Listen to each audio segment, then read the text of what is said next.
Isang good news mga kaibigan, sapagkat ang Australia ay sinasamahan ng Pilipinas na nagpapatrolya sa South China Sea habang tumataas ang tensyon sa rehiyon. Atin itong pag-usapan mga kaibigan.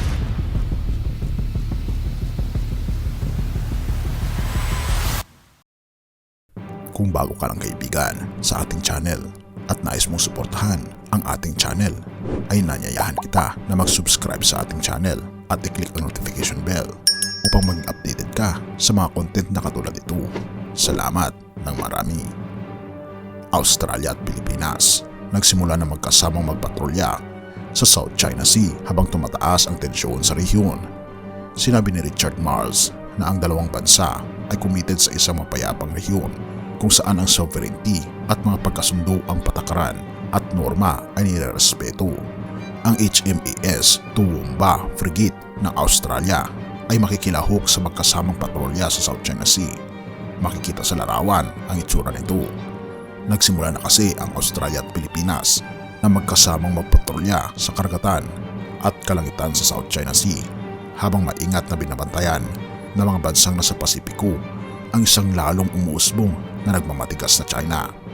Ang 3 araw na exercise ay sumunod sa mga usapan noong mas maaga na taon sa taong ito hinggil sa magkasamang patrolya upang bigyang diin ang sinasabi ng mga bansa na kanilang pangako sa mas malapitang kooperasyon at isang kaayusan na nakabatay sa mga patakaran sa rehiyon.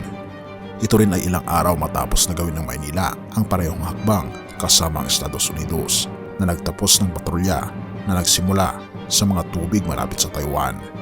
Sinabi ni Richard Marles, ang Ministro ng Depensa ng Australia, na ang mga inaugural na patrolya ay nagpapakita ng praktikal na implementasyon ng strategic partnership na nilagdaan ng dalawang bansa noong Setyembre.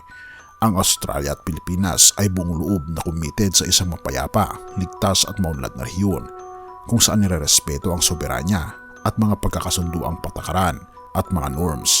Sabi niya noong Sabado sa isang pahayag sa magkasamang nilagdaan kasama ang kalihim ng tanggulang pambansa ng Pilipinas na si Gilberto C. Teodoro Jr. Ipinakita nito ang kahalagaan ng unang kooperatiba na aktibidad sa pagitan ng Australian Defence Force at Armed Forces of the Philippines.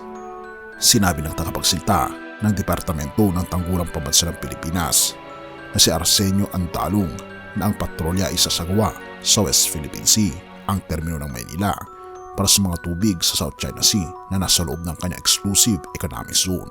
Sinabi ng militar ng Pilipinas ng 2 Navy vessels at 5 surveillance aircraft ang makikilahok. Sinabi ng Australia na ipadadala nito ang frigate na HMAS Toowoomba at ang P-8A Maritime Surveillance Craft. Pinuri ni Pangulong Ferdinand Marcos Jr. ang ehersisyong ito bilang pangangalaga sa isang international order na nakabatay sa patakaran. Ito ang inaugural maritime cooperative activity at ang mga maaaring sumunod ay praktikal na pagpapakita ng lumalaki at mas malalim na strategic at defense partnership sa pagitan ng ating mga bansa.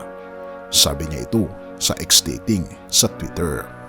Inaangkin ng China ang halos buong South China Sea, 100 para sa higit sa $3 trillion na halaga ng taunang kalakalang dala ng mga barko, kabilang mga bahagi ng inaangkin ng Pilipinas, Vietnam, Indonesia, Malaysia at Brunei.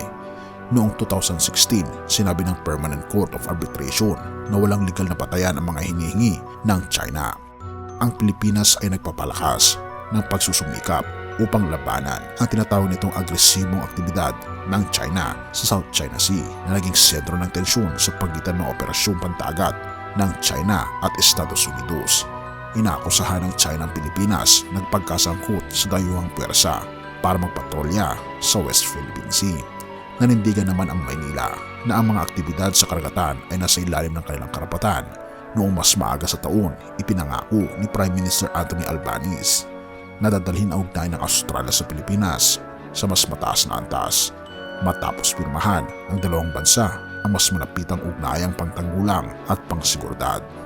Tumitindi na nga ang puwersa mga kaibigan natin sa West Philippine Sea. Nanawa ay hindi naman ito ang umpisa ng mas mainit na tensyon sa West Philippine Sea at nawa kapayapaan ang may tutulong nito. Purihin ang ating Panginoong Diyos. Filipos 4:19. At dahil kayo na kay Kristo Jesus, ibibigay sa inyo ng aking Diyos ang lahat ng pangangailangan nyo mula sa kasaganaan ng kayamanan niya. Kaibigan, ang ating Panginoong Jesucristo ang siyang magbibigay sa atin ng lahat ng ating pangangailangan. Ibibigay niya sa atin ang kasaganaan ng buhay basta tayo ay manampalataya sa Kanya at patuloy nating ipanalangin ang ating bansa at ang mga umiiral na tensyon sa buong mundo. Purihin ang ating Panginoong Diyos at salamat kaibigan sa iyong panonood. Tayo'y manalangin.